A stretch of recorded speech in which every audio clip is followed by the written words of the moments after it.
Okay, Bruce, I believe we are live. Oh, And I look at that. believe we are rolling. Oh man. I guess that means I should start being a little bit more appropriate, right?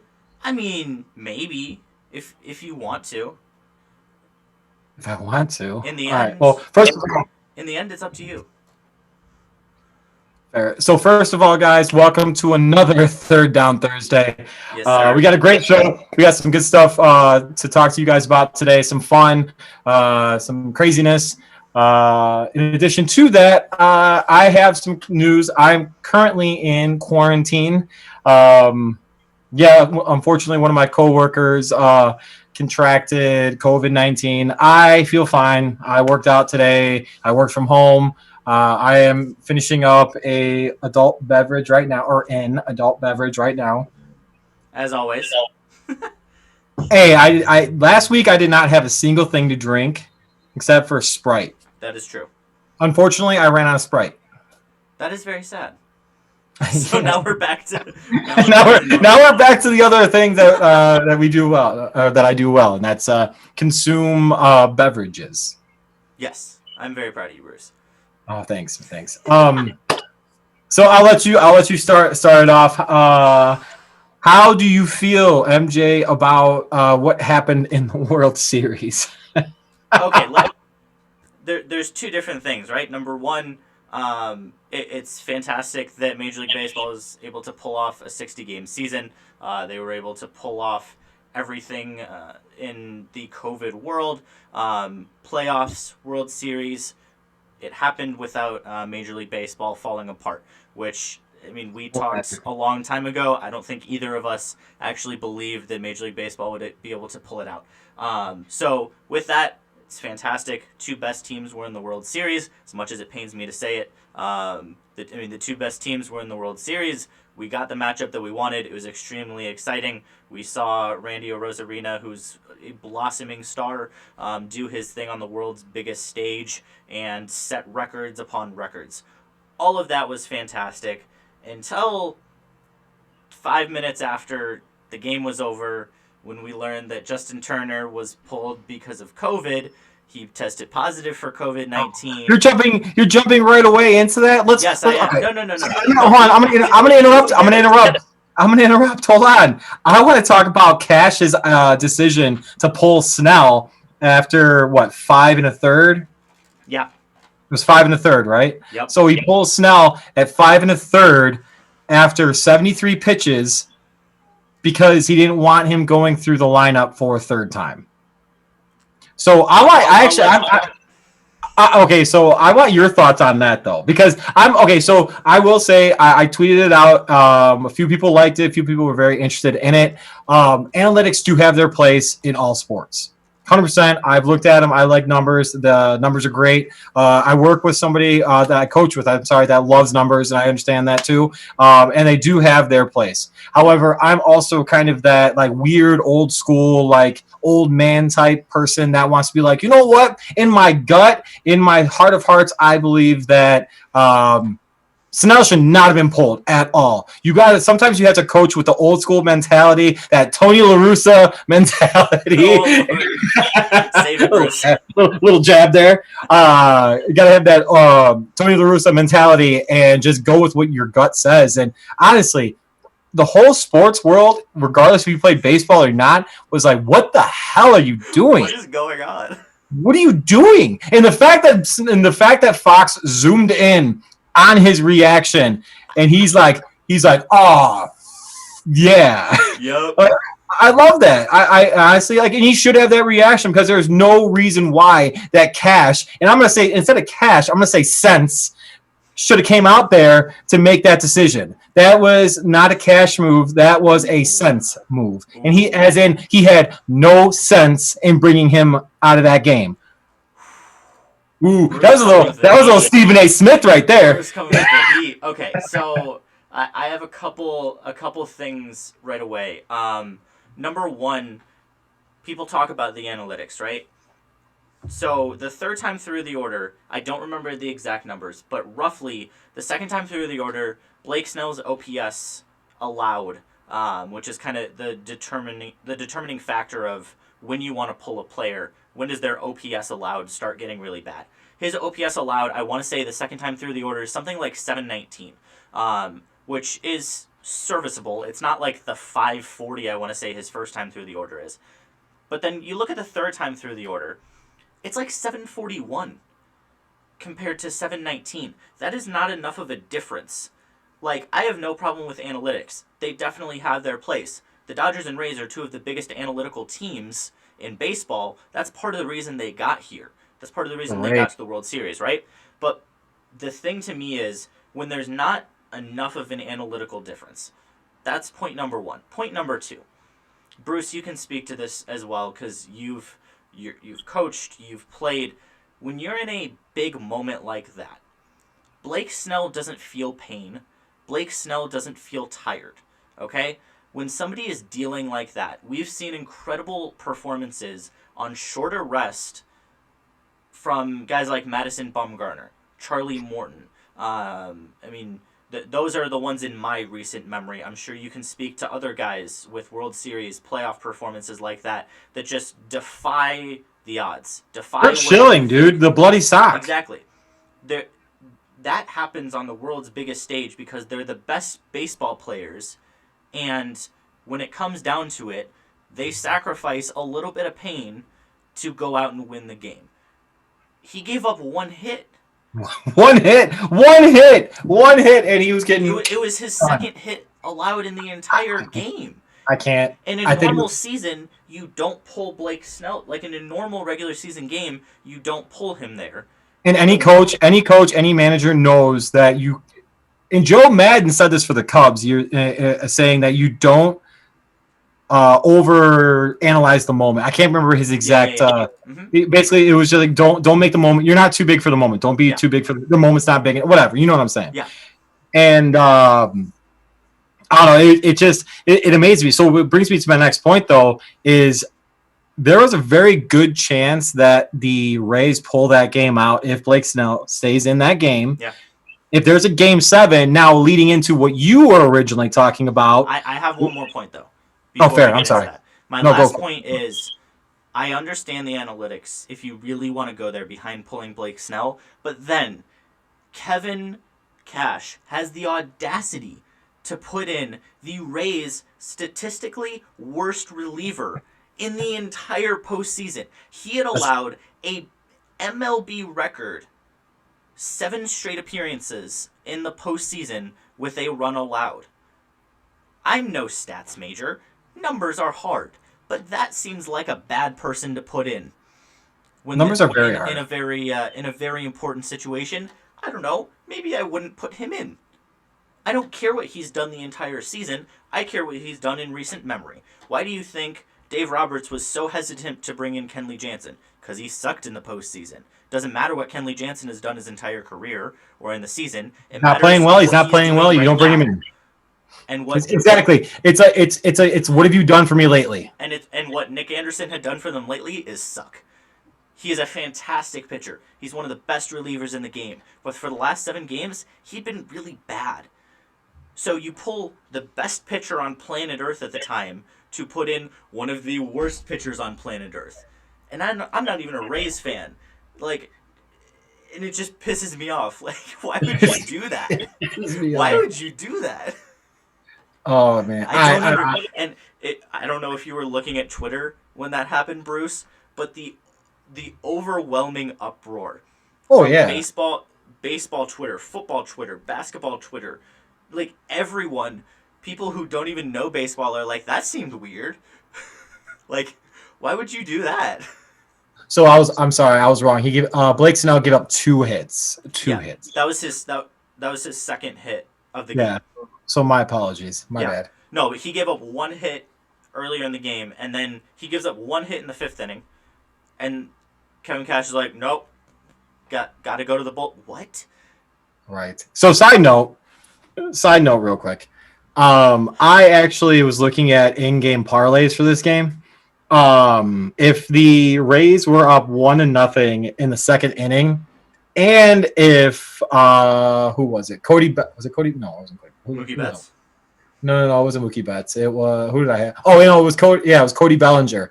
So if the Rays were up 1-0, and after the second, and Cody Bellinger records a hit at any single moment, I think I put like $10, like just for the heck of it. I didn't actually do it. I didn't go through with it, but I was just curious. If you bet $10 for the in-game parlay, I could have won like I think it was like like $500. It was something like ridiculous, and I was like $10 for $10 for 500. I don't know. Like a good deal to me. All I'm saying is for those that keep like sending us messages saying that they want to possibly talk to us about, sharing information. I'm gonna tell you something. I have a few people. I'm not gonna claim to like know a lot about betting because I sure as hell don't. However, let me tell you something. I know some people. Ooh. But Okay, anyway, Lars. no, But I digress. So let's get back onto the topic. So then after the game, I mean, we've ranted about that enough. Yes. Hey, congratulations to the Dodgers, by the way. Real quick, congratulations to the Dodgers. Mookie Betts, who makes as much as the whole Rays roster. Congratulations, guys. Whatever. Yeah, and congratulations Magic Johnson to the Rays. They did a great job. Honestly, they gave the Dodgers a better run than probably anybody would have. So I was satisfied with that World Series. I wanted a Game 7 just for the theatrics, just to make me happy. But it was a very good World Series. I was happy. Fair. And then so after the game, I finished the game. I went to get some food. I'm sitting down. What'd you eat? I think I had wings. From well, you probably can't. Can you say where? Is that okay? No, it was our student center has wings. Oh, our student center. Yeah. No, I remember. No, I did not go off campus to Buffalo Wild Wings. That's not. B-dubs or anything? No. All right, fair. What's the name of your student center? Because ours, like so for people that don't know, I went to Elmhurst College before it was now it's Elmhurst University. Ooh. Well, so that's that. Like our eating area, I don't know if it's still called this now. I mean, if you guys know anybody from Elmhurst or whatever, please let them know or let me know. Correct me if I'm wrong. At the time, it was called the Rooster. Interesting. Ours is the Michaels Student Center, so we just call it the Student Center. I mean, ours is the Rooster. We're the Blue Jays. Are really appealing. Right. Well, and the thing is, like our school mascot was a Blue Jay, so why wouldn't you kind of somehow, put that some kind of correlation to whatever. Anyway. Yeah. So I go to sit down. I have tweet notifications on for Jeff Passan, right?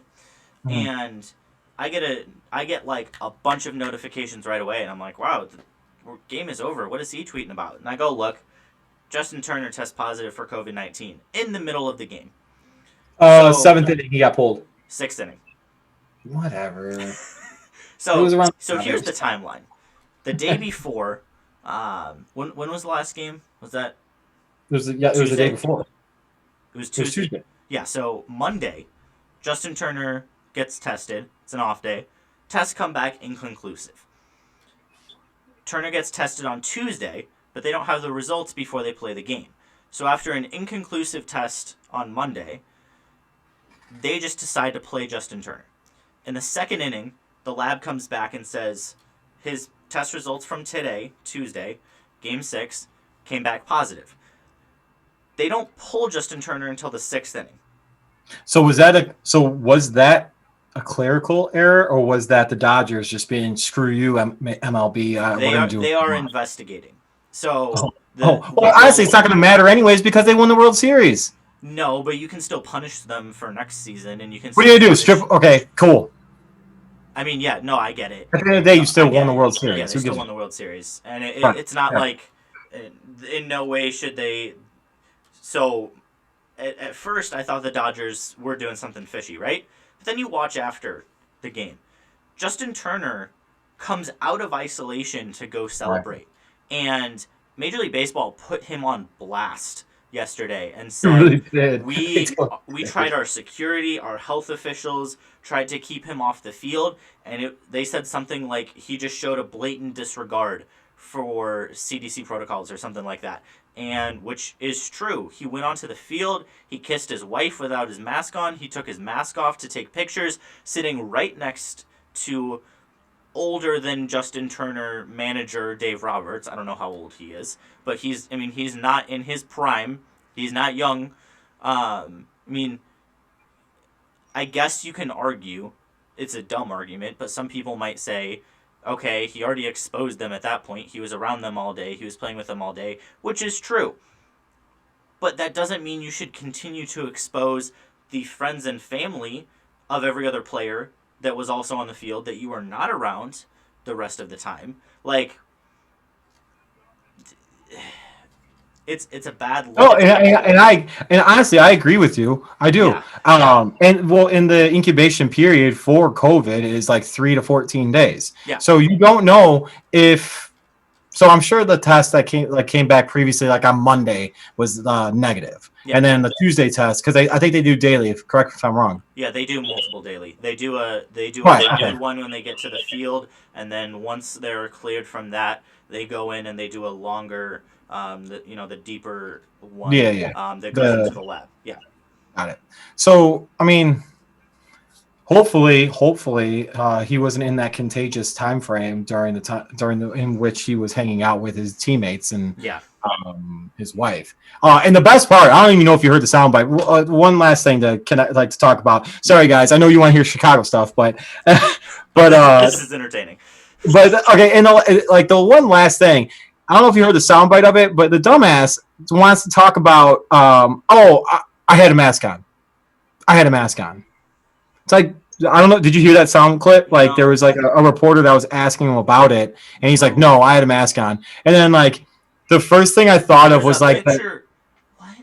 no, right. And like I thought to myself, the first thing was like that British like, come out, and like it's a picture of like him sitting there smiling, like pulling his mask down, and for the picture for the World Series title. And that being said, go Cubs, and that hire for the White Sox was hilarious.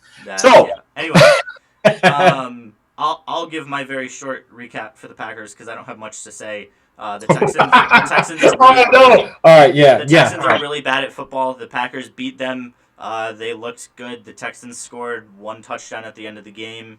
Meaningless. Yeah, my prediction was fairly accurate. I think I said like 28-17, 35-20, same range. It wasn't really ever close.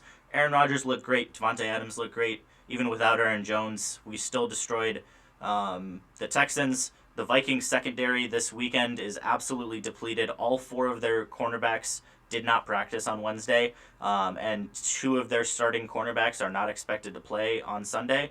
And we saw what Rodgers did last time to the Vikings with those guys healthy. So I am very confident. That's all I have to say about that. Now on. What's the current? Hold on. What's the current spread right now for? Here. They're playing the 49ers, aren't they? Packers? No. They play the Vikings. That's week 9. I'm sorry, that's week 9. The spread is 6 for Green Bay. Currently, right now, it's 5.5. Yeah, that's easy. That's easy cover. Yeah, easy. I think that's right. Hold on, before I go on my tirade, 4.5. Oof. All right, so I'm 7-0 on picking the games. You are. However, I was completely wrong with the thought process that the Bears were going to cover. God, like where do I start? All right, so I had this planned, like really extravagant, really detailed to talk about numbers, analytics, and blah blah blah, because that's what we like as a society now is information to back your thoughts. I'm just gonna go off the cuff and say screw it. Ooh, let's go. The Chicago Bears offensive line is absolutely garbage. When you address that portion of the team, and God bless them. Like I shouldn't even I obviously never touched professional sports, never touched anything anywhere near that. Yeah. I'll preface with that, and I'm probably one of the least athletic people that you could possibly talk to. Now, got to toot my horn there a little bit, but I'm gonna say that offensive line is brutal. One of the things that hold on, I want to make sure because I did actually The offensive line is brutal. Fetty gets his ass kicked way too often. The loss of James Daniels is very significant because honestly, I think that he was the most stable portion of that line. Cody Whitehair was also getting blown up into the backfield before his injury. It's just crap. I am very disappointed. And you obviously can't have a good quarterback, regardless of who it is, whether that be Nick Foles, Mitchell Trubisky, Joe Montana. Doesn't matter what you have in Aaron Rodgers, Brett Favre. I'll even throw that out there. You can't have anybody like that back there. They're all going to be crap. So that leads me to the next point of Matt Nagy's play calling. Okay, so I was calling in earlier this week to a local radio station. Unfortunately, like I got home before I could be on. But my argument, and I'm totally gonna be blasted from friends or whoever that watches this, and I'm totally okay with it. But this is what I think. I'm ready to quit it. Matt Nagy is a good football coach. He's a very good head football coach. He is an absolute shit play caller. That's it. That's it. He's a very good leader of men. He talks to that team well. The message that he puts across to his players is well received. That's a big thing. They want to play for him, and that's a great thing. He's not going to lose the locker room. Yeah. He's got too good of a record. Like, he's fine. I actually like him. He shouldn't lose his job. He shouldn't lose any of that. However, he needs to give up play calling. Andy Reid, his boy, the guy he took this offense from, his boy gave up play calling with the Chiefs. Yep. He gave up play calling previously with the Eagles. Yep. Give it up. Just give it up. It's okay. If it's an ego thing, God bless you. Like, stop. It's okay. It's okay to suck at something and admit it. I suck at this, but you see me still here every Thursday. but yeah. But come on, like, just give it up. He is an incredible leader of men. You already have another head coach on that staff. You continue down this path, you're going to see the intern head coach, Chuck Pagano. Ooh. At some point, possibly. You'll have the COVID year. You're going to have that like grace period if you continue down the road of uncertainty and crap. Yeah. But it is what it is. All right, so now let's jump another route. We're going to talk. I do want to mention real quick though. Just as something to consider for this week, Khalil Mack has not practiced all week. Cody Jackson is committed all week, and Cody Whitehair has not practiced all week. Right. As well as Allen Robinson, who's in concussion protocol, and Cordell Patterson, who has a quad injury. So we'll get to that. We'll get to that. Just to have that marinate a little bit, because I wasn't sure if you'd seen the injury report from today. No, I saw it. Unfortunately. And a couple of my buddies texted me it too. Yeah. But all right. So what's my next point? Ryan Pace. That guy. That's the person that needs to be that right now. If he's sitting down, his ass needs to be burning. That seat better be hot and like ridiculously warm. The McCaskies need to wake up and say and tell him that he needs to draft an offensive lineman in the first 3 rounds next year. Or what? Just one of them, one or two. I would say address the interior line and the tackle at least, because, geez, Massey gave up 2 sacks to Leonard Floyd. I don't know if you saw JJ's tweet, but he was like, of course, Leonard Floyd's best NFL game comes against the Bears. The Bears, right. Well, yeah, and then he did like a jump move. And Massey was a total, like, open door. God bless the dude. Like, again, like, he knows way more about football than I do. He's an incredible athlete. But, dude, come on. Yeah. Come on. Oh, man. But, again, the defense – you can't be mad at the defense for giving up the points that they gave up when they're on the field 85% of the time. And keep in mind, I don't know that exact number. I actually think it was 85.67234% of the time. I'll look for you while you Thank you. But you can't be mad at them. You can't be mad at the defense. You can't be mad at David Montgomery for not being able to run. And I went on a rant last week about that. It's just come on. And then here. I'm sorry, Nick Foles, love you, buddy, but you're a statue back there. You are a fool's gold statue back there. I actually think that the Bears should go back to Trubisky. Let the young guy play. Yeah, I saw you say that.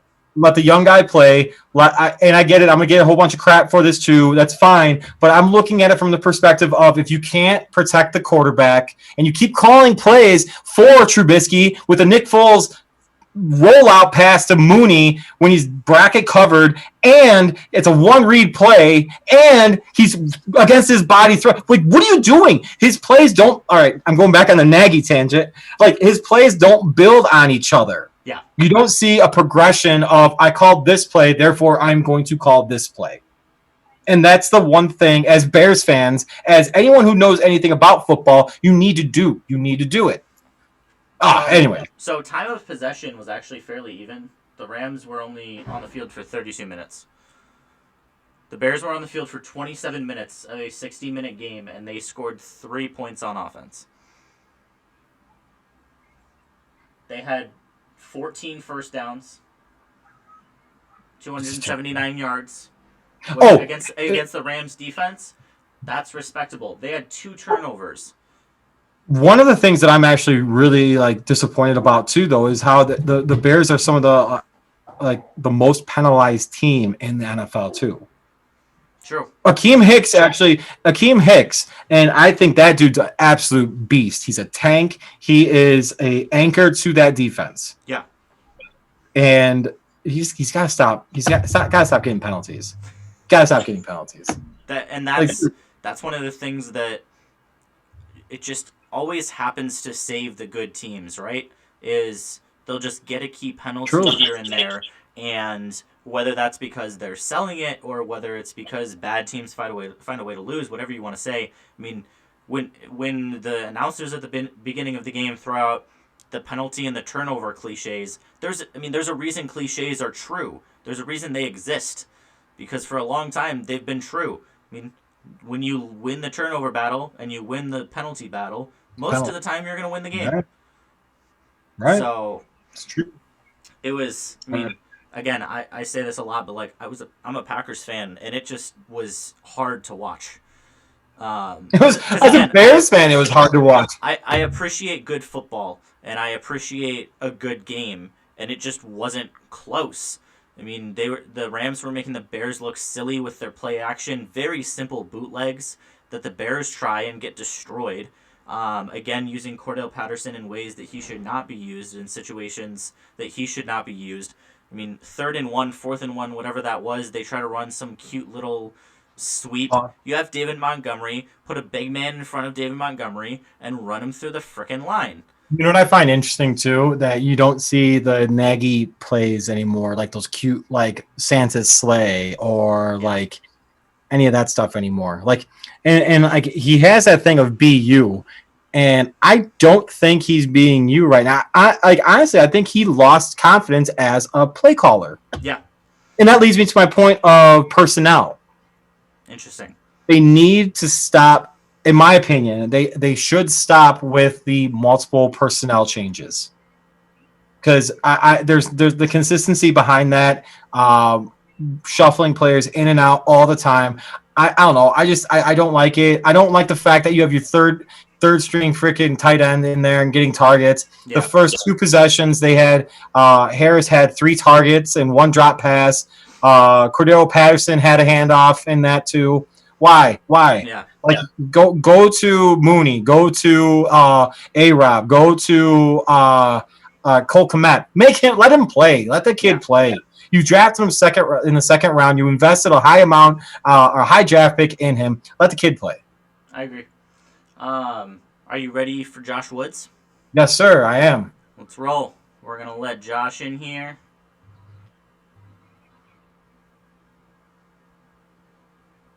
And I was told that he is in traffic at the moment, so I don't know if he will have his camera on yet. I don't know what the status is there. But Josh, how we doing? I'm good. How you doing? You got the wrong sweatshirt on, my boy. What you doing? Okay, Bruce. Bruce, I'm very glad that we didn't bet on that.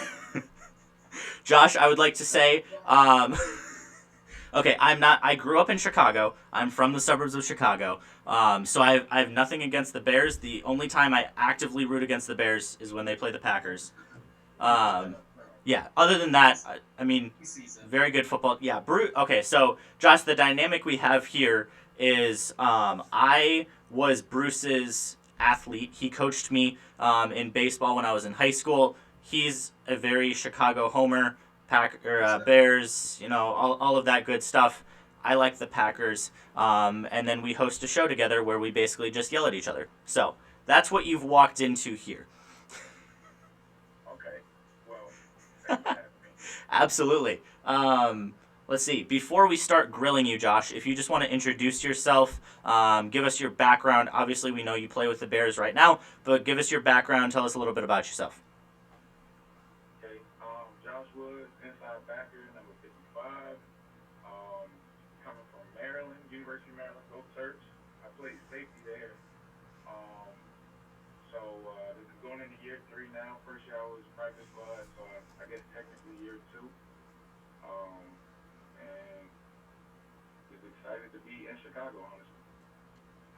I like it. Awesome. Bruce, Well, fire away. For you, thanks, MJ. Josh, much appreciated for you jumping on with us. One of the first things I want to ask you is how was that transition going from safety to linebacker, man? Hard. Yeah, it was like it's no sugarcoating it. It was hard. Like again, weight, like my body went through changes, and just every position on the field has a different perspective. Whether you play left corner or right corner, yeah, it's the same position, but your eyes are different. Football is all great eyes. Great players have great eyes.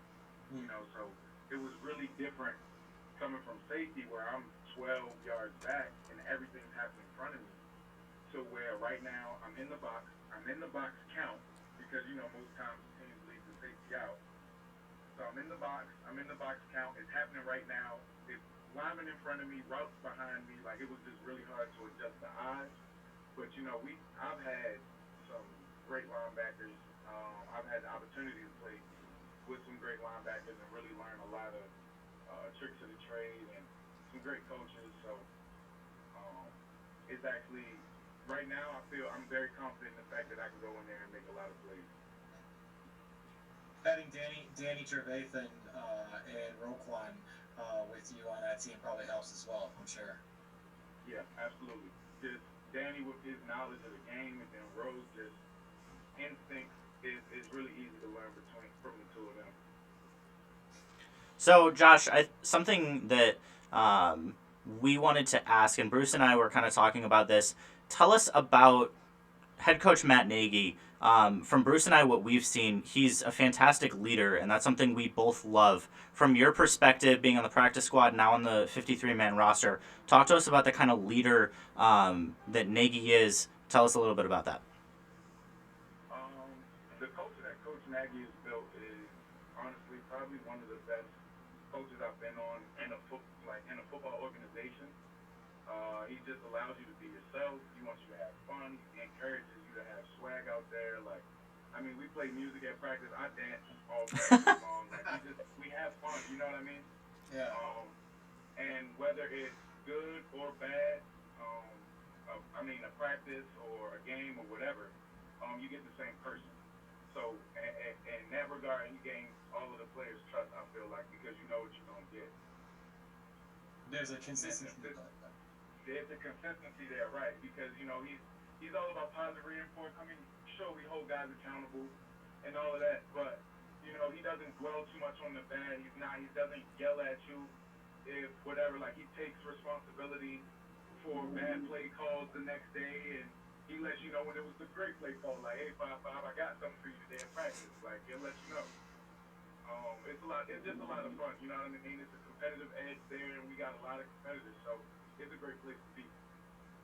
For sure. One of the things that I saw in the shortened training camp that you guys had was that WWE belt that was passed along with offense and defense with receivers and DBs, I believe. And I love seeing that. So that speaks to exactly what you were saying with the fun and the swag and all that. So that's pretty cool. Well, yeah, we do that every day. We do off like good on good. We do the starters on either side of the ball for push-ups every day, whether it's third downs or red zone or whatever the situation is. We do a lot. You know what I mean? We compete every day in practice. So So now this is your second defensive coordinator too. If correct me if I'm wrong. So you had a chance to work with Chuck, obviously now. What was the biggest difference of Chuck Pagano and Vic Fangio? Their personalities. The defenses are pretty similar. You can only run for so much stuff. Mm. The verbiage wasn't too different from what we used with Vic and everything, but realistically, Vic is kind of just this monotone. As he goes over the film, whether it's a good play or a horrible play, it's just good job, Josh. You could be better here. It's very dry, you know. Great guy, but it's just very dry. Like it's hard to get a smirk out of the guy. Chuck, getting Chuck to shut up is a trick. But he's hilarious. You know what I mean? He knows what he's doing. And much like Nagy, he takes accountability for calls that he feels were bad in retrospect and things of that nature. But I mean, he's just full of energy, full of life. The first thing that he did when he got here was reach out to everybody that was on the defense and just kind of thank them and let them know how appreciative he was to be our coach and come in and work with us. You know, he's had this second shot at life, so you feel it, you know? That's awesome. I really do think, Josh, and I kind of harp on this a lot. This is something that I really enjoy talking about, that the culture you guys have created, from what it sounds like, being able to have fun, like you said, dancing at practice, the belt going back and forth, the competition. I mean, at the end of the day, the NFL is a business, but you're also playing a kid's game, right? You're playing a game that you've loved your entire life. So how important is that to build a culture where, like you said, you have the accountability, like if you do something wrong, you're going to get called out on it, but at the end of the day, you're able to have fun, which at the beginning, when you're 5, 6 years old, that's why you started playing football. Right. I mean, I feel as though it's very important. Coach Nagy, he does, like you said, he does a great job of it. And, you know, he has this saying where we talk about, you know, you don't have to do anything. We get to do this. You know, we're some of the luckiest men in the world to get to coach, to get to play in the National Football League. This is something he's dreamt about. So, you know, I mean, and sure, a lot of pressure is on, you know, everybody's shoulders at this level. But once you're in between the white lines, like, it all kind of goes away. All right, Josh. So Oh, go on. I'm sorry. No, go ahead. You good. So I gotta ask the question, man. So this Sunday, you guys are presented another tough task. In the Saints, man. So Drew Brees and Alvin Kamara. Without getting away too much, what is some of the ideas or main points that to limit their productivity? Okay. Keep them out of the end zone.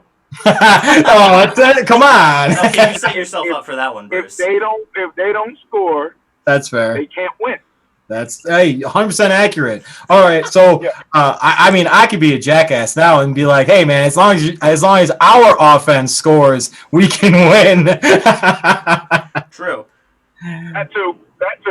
Nobody's hiding from that comment. But let me tell you, I absolutely. By the way, that's another thing that I actually do love about how Nick and how Nagy and how everyone's just approaching that from Halas, dude. Like, you guys are doing. I love the fact that you're not hiding from it. You're confronting it and hitting it and getting after it. If you can actually speak to the locker room energy that you guys are currently have right now. Well, like I said earlier, like, we don't really dwell on, like, the way the NFL is, like, it's always next week. Mm-hmm. You know, while everybody gets to sit around and talk about what happened last week and look forward to the matchup that are coming, you know, just everybody has an opinion. You know, us, where it's too much to learn about the new team to focus too much on what happened last week. You know, so as long as guys are taking accountability for what's going on, everybody's coming to work to fix it. Like, it's really not an issue in that locker room because we've been through too much as a unit. You know what I mean? Like the Yeah. four guys. I mean, sure you got guys in and out of the building, but the four guys in that building are the ones that hold that team together. You know, and Nick's done a great job coming in as his first year in that building, and really showing like a ton of leadership qualities.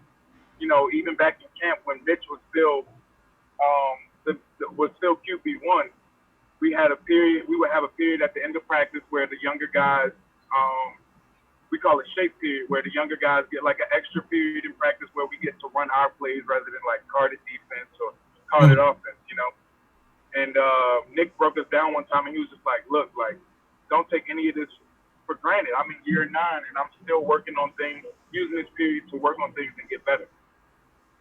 And that really stuck with me early on because as a year 9 guy, he could have really like complained for being in shape period. What am I doing with these rookies, these practice squad guys? You know what I mean? But he really was out there trying to get better. And he just leads by example. He leads vocally. Like he's a great person to have in the building. So, Josh, I have an off-the-beaten-path question for you. This is something that Bruce and I were talking about earlier. So, I mean, as everybody knows, football is a hard sport. You get hit a lot. You hit a lot. So, when you come home, like when you get home tonight, when you're done for the day, you want to wind down a little bit. What do you do to relax? Like, what do you do to have fun? I know Bruce, he plays COD a lot. He thinks he's good. He talks a lot of smack. Dude, I know. He I'm the man at that basically point. just to me. So, Josh, along those lines, when you get home, when you're tired, want to have some fun, what do you do? What entertains you? I watch movies. Like, I'm Okay. a big Hulu, Netflix, like HBO Max. Like, I watch a lot. Like, right now, I'm watching a show called Lovecraft Country on HBO Max. Okay. But, yeah, I just like to chill, bro. Like, I put my feet up. I watch some film. Like, I always have my iPad with me, so I'll cut some film on, and when I get bored of looking at the film, I'll watch a couple minutes of the show, but then I'm right back on the iPad. And I make sure I get good food, and that's really my love language right there. You give me a nice steak, I'm good. I'm good. I'm honestly, I'll take whatever you throw at me. So where do you go to get that steak? Well, we got Eddie Merlot's up by us. I got Eddie Merlot's, Ruth Chris, Wildfire, Chicago Cut. I got everything. Chicago Cut's a solid place. I love that place. Hey, that's my spot now. Chicago Cut is my spot. I took my fiance there for her birthday this past July, and I actually ran into Zach Levine there, random. But no, Oh, really? yeah, it was pretty cool. But no, Josh, 100%, man. Okay. Like, yeah, Chicago Cut is awesome. So then, Yeah, no, I go to Chicago Cut quite a bit. So my other question along those lines, as I cut Bruce off, is I know this is a hard question. If you really do love movies, Josh, this is kind of a test. What is your favorite movie? Or Ooh. All right. if you I'll can't give answer my that, top what's the three. best movie? Oh, top 3. I like that. There we go, top 3. Because if I give you my all-time favorite movie, y'all gonna laugh at me. Well, isn't that I'm what totally- we're here? All right, so Training Day Yeah. with Denzel Washington. Yep. The Dark Knight with Heath Ledger, the Heath Ledger Yes. Joker. And then Shrek. Oh, that's good. Yes. You know what's awesome about that? I just quoted Shrek just a little bit ago with the not the gumdrop buttons. I was just saying that a little bit ago. Okay, No, Bruce. legit, no, beginning to end, the entire hour and a half, I can quote the movie, every character. That is That's great. my movie. That's my movie, yeah. Oh my So what? gosh. So just out of curiosity, like, why was it just like kind of one of those things growing up? Like you just loved it? No, I just loved it, yeah, growing up. And the older I got, the more jokes I got. You know what I mean? Like, Yep. there's definitely some hidden gems in that movie. So, no, it's just never gone away. But people always laugh when I say that because I'm dead serious. That's my all-time favorite movie. Well, because I think that's classic. you're a big dude, you're a football player, and the people, I love it. I love the personality that it shows. But yeah, I will admit, I didn't expect Shrek to be your answer. That's all good. All good. That's good. Understand. All right, Josh. So, dude, so obviously you're an incredible athlete, man. So, what are the other sports that you played before it was football centric, man? I played. Well, I ran track. I played lacrosse. I swam. Little basketball, not a lot. Um, I mean, I played a lot of sports, bro. What? That's really. You know how kids are all on their phones and playing the game now. Like it kind of pisses me off. Like I was an outside kid. Nope. If my mom wanted to hurt me, I couldn't go outside. I didn't really watch too much TV growing up. Like I was outside playing pretty much anything. Baseball, I'm not too good at. I can catch. I was a great outfielder. I can't hit to save my life. It's hard. But Yeah, that's Bruce. yeah, no, like I was that guy too, Josh. Bruce So couldn't good. even hit ground balls. Nope. No, but Josh, along those lines, who's the best athlete? This is a generic question, but on the Bears, who's the best overall athlete? Like, I mean, if it's any sport, if you had to pick one guy to be good at any sport, who on the Bears would be your guy? I'm going with Buster. With who? Buster Screen, really? Really? Buster is so athletic. It's crazy. He just does like stuff that's like, okay, yeah, he's elite. Like his footwork, his speed. Like, I mean, what is he? 11 years in the league. Like, it's Yeah. That's kind of cool, actually. I like I'm it. going with Buster. Interesting. Okay, fair. Do you fair guys enough. ever play? Because I know the Seahawks have been talking crap with their media. Because Mike Dugar has been tweeting about how Bobby Wagner has been talking crap with the Seahawks media that he would school any one of them in a basketball 1v1. So Josh, do you guys ever like have little competitions like that, whether it be basketball, weird stuff in the locker room, like? Because with how competitive you guys have to we be. used to have like a little. We used to have a little hoop in the locker room before we did the renovation. Oh yeah, And when before COVID, everybody guys used to meet up at Lifetime. I never went, but guys used to meet up at Lifetime. I mean, I've been to Mac's house a couple times. Mac has like a half a court in his basement. Oh wow. And there's always 3-point contests going on there when we used to have defensive dinners, but COVID kind of ruined all of that right now. So. Oh man, that's awesome. Who's the best shooter? Mac's pretty good. DT's pretty good. That's Danny Trevathan. Who else? Dude, Josh, don't be sleeping on yourself, man. I'm sure I have a feeling that you're kind of sleeping on yourself, and you're hustling a little bit right now. No, I'm good on the basketball. I'm be honest with you. I'm good on the basketball. That's not really my forte. Just being honest. You want me to keep it real on here? He's an honest man. Like, Bruce, let him be an honest man. No, all right. Look, 5-on-5. Look, I can out hustle and out rebound pretty much anybody. Like my athleticism takes over on the court. But like, if you're looking for me to get skill stuff, yeah, I'm not your guy. I'm a spot up shooter. Fair enough. I respect that. What was I had a question, Bruce. So Josh, I'm sorry, Josh. My bad. I'm sorry, MJ. So real quick, I actually had a buddy of mine just send me a message. If it's okay with you, Josh, do you mind if I ask a couple questions from some friends that are sending me some stuff? Yeah. Obviously, I'll edit. So. Censor. I'll censor it up a little bit.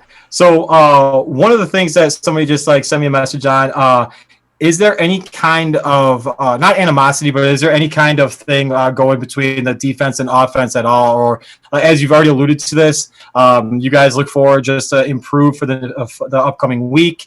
However, just is there any kind of like rifts or anything like that going on in the locker room? Just one of the things that one of our viewers wanted to know. No, it's too much respect in that locker room for that to start to happen. And it doesn't get you anywhere. Like all it does is further create problems on the field, So no. Does that so that kind of spurs a question with me, Josh. I know a lot of the time, especially in media, people will overanalyze things, right? Like if a quarterback is yelling at his absolutely. offensive line, Oh, absolutely. stuff 100% like they do. that. So my question to you is, when we have questions like that, just as general guys who have never been in a professional locker room, does that even really ever happen? Or a locker Like, room, period. right. Like, does that ever really happen at all? Or is it really just like you guys are all so hyper competitive, you may get pissed off at the moment, but at the end, you guys are a team? Yeah, for the most part, that's the case. And I mean, maybe you catch somebody on a bad day or whatever. Like anywhere, you know your personnel. Yeah. You know what I mean? You know who you're talking to or whatever. But everybody understands that in the heat of the moment, where things get said that aren't really even necessarily meant, or things get done that aren't necessarily meant. And I mean, you talk about it as men if it really bothers you, or if not, then. But majority of the time, it's like, yeah, whatever, cool, gotcha. You know what I mean? Yeah. Like, next play, leave me alone, bro. So something else I'm curious about, Josh, and I know you won't be able to say some of these things to us, but tell us about the trash talk on an NFL field. This is something I'm it always never curious about. To, like, It never, it never it stops. never stops. It never stops. Not one. Who's the best? No. Who's the best trash talker on the Bears? Eddie Jackson. Like Eddie Jackson, hearing him mic'd up on stuff, he sounded pretty funny. Nah, Bojack's kind of funny. It might be Akeem, honestly. Really? That makes sense, though. He's in the Miller- trenches. Anthony Miller's not bad. Anthony Miller is fun to listen to sometimes. Are you good at trash talking, Josh? Oh, I never shut up on the sideline. I never shut up. You shouldn't. You I shouldn't. never No. shut up. Nah, yeah, like without a doubt. Like I don't care if the score is 50-0, us or them. I'm talking crap. I called Teddy Bridgewater Theodore probably like 10 times when we played Carolina. All right, so Work Theodore. Like yeah, no, all I do is talk crap. Oh my what gosh. are you gonna say? What are you gonna say this week to Drew Brees? I gotta hear it. I haven't really come up with it yet. It's a It'll 50-50. happen though. It just kind of flows naturally because when you plan it ahead of time, it just comes off as corny. It's in the That's moment. true. That's true. It's always about somebody's mistake. So I wait for them to mess up in the game, and then I'm on them for the rest of the game. Okay. Do you miss, because you were a DB and a safety before, right? So do you miss Right. lining up against someone, whereas not as much as a linebacker? I mean, yeah, but linebacker's just as fun. You know what I mean? Like, instead of hitting one person every play, you get to hit two people. You hit the lineman and the ball carrier. Like, Man, you gotta be fun. careful though, man. You got those like 275, 325 guys coming at you. Yeah, they can't move in space. It's okay. That's fair. Ooh, calling them out. It's that 2 to 3 yard burst, man. It's that 2 to 3 yard burst. Is that what you Yeah, say about that's all they yourself to got. feel better? Oh, come Oh on. my gosh. Let's see, Josh. Something else I wanted to ask you was, and I saw, I do my work beforehand, do my research. I saw, it was some article, I forget where it was, but you were talking about the difference between practice squad and 53-man roster. So if you can talk about that a little bit, because most people, I mean, they hear practice squad and they don't really necessarily know what that means on a day-to-day basis. So if you could expand a little bit on that, give us a little insight there. I mean, practice squad essentially are kind of, it's like a developmental team for the Bears.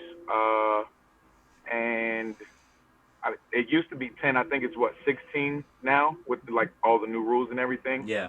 But I mean, it was 10 guys who essentially weren't good enough to make the 53 cut in the moment when they needed to make cuts.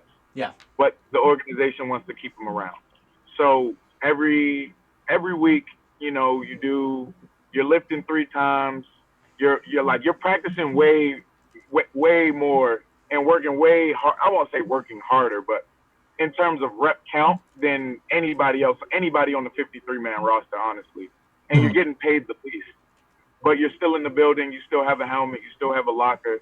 so it's a blessing nonetheless. Like I said, it's not a have to, it's a get to, you know. Right. And that transition to the 53 is real. Like realistically, is it's a dream come true. Like you can't really put it into words.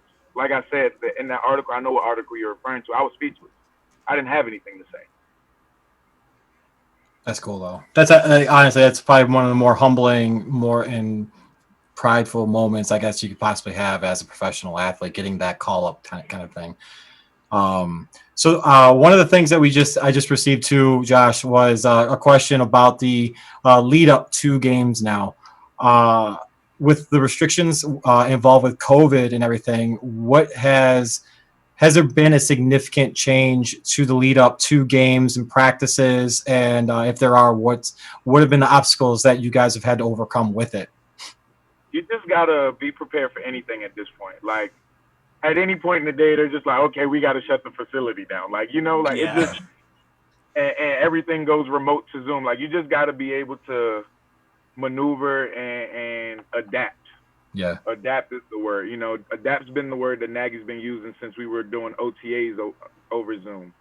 Yeah. So everybody's come in, and I think everybody's doing a good job of adapting day to day, week to week, because every day is different. So it's pretty interesting though how all of this is so different from my previous 2 years, but at the same time, it's still just football. Yeah. How was that during quarantine? Obviously, I don't know what it looked like for you, but if you were in the Chicago area, most of the stuff was shut down, right? So how was it for you trying to stay in professional NFL shape with very little training camp, very little OTAs?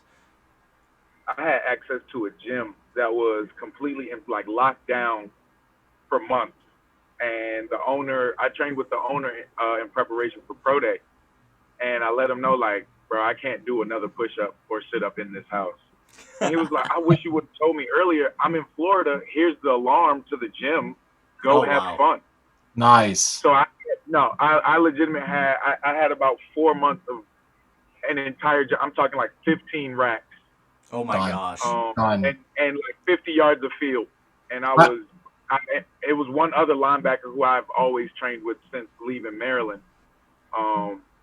It was just the two of us in there, and we were grinding. Like I was following our workout regimen that the Bears sent, and I was able. Like I came in ready to go. I felt stronger than I'd ever felt. I had slimmed down a lot in comparison to when I left.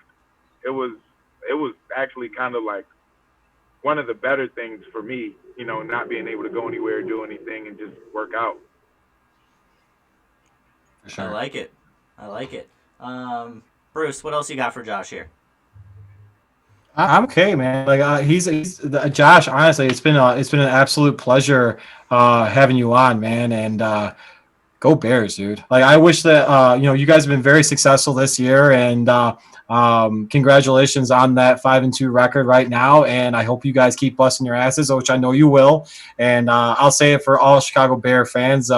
We are with you guys, regardless of the bullshit you might hear. And go Bears, man. Go Bears. Appreciate y'all for having me, man. Thank you so much. Absolutely. And Bear down, go Bears, no pack, no, all that, Okay, Josh, I do have one thing to say. I was about to say something nice about you guys this weekend and be like, I hope you beat the Saints. Maybe it's a little selfish because I don't want the Saints to do well because I'm scared of Drew Brees and Michael Thomas when fully healthy against the Packers. I was going to say that, but now, no, I'm going to keep it to myself. It's fine. You still said it. That's awesome. No, but for real, Josh, thank you very much for coming on the show. This has been a lot of fun. Best of luck to you. We will definitely be following and keeping track. So best of luck. Thank you again. Yeah, thanks, Josh. All right. Appreciate it, fellas. Talk to you later. What a man. Awesome dude. I mean, the fact that he was able to take on like all of our random ass questions was great. And that's something we had said beforehand. We were like, I hope he puts up with us, and I hope he's got a nice personality. And he fed right in. He came at me from the start, which I appreciate. Right away, as soon as he's like, "You're wearing the wrong hoodie." He's like, "You're wearing the wrong shirt, bro." Seriously. Sorry, dude. Oh my No, god. the no pack no is what got me. No pack, no. We got to get that. We got to get that. Celine's commenting on that too. That's my girl. No pack, no. Oh my gosh. Oh man! All right, so I got before we close shop here, MJ, I guess we gotta do a pick. So I'll let you do your Packer pick. I'm gonna go 31-14 Packers. Woo! Woo! All right. Yeah. All right. All right. So I'm last week I was scared. I was freaking out. I was like I just had a bad feeling. This week I am kind of in the middle. I'm in the middle. I don't think I think Drew Brees doesn't really scare me as much as he used to. Interesting. I hope that fire on that seat for Coach Nagy, he's feeling it, and I think he is. I think that whole team is. After having Josh on, I'm not gonna lie to you. It's a little bit now. It's an emotional pick, and I promised myself I wouldn't be that homer to do the emotional picks on here, but I'm gonna do it. The line is 4.5 for the Saints. The Bears are going to cover it, and the Bears are going to win. Final score is going to be, I'm going to say 20-17 with a Cairo Santos field goal to win the game. Ooh, that's bold. Very specific. That's very specific. That's oddly specific, but I like it. When did they play? Sunday noon? Sunday at 3:25. It was flexed. 3:25. Ooh, I still don't understand why the Steelers-Ravens game hasn't been flexed to Sunday Night Football.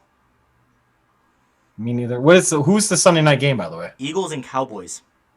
That is a shit show. Yes. It's Carson Wentz and Ben DiNucci.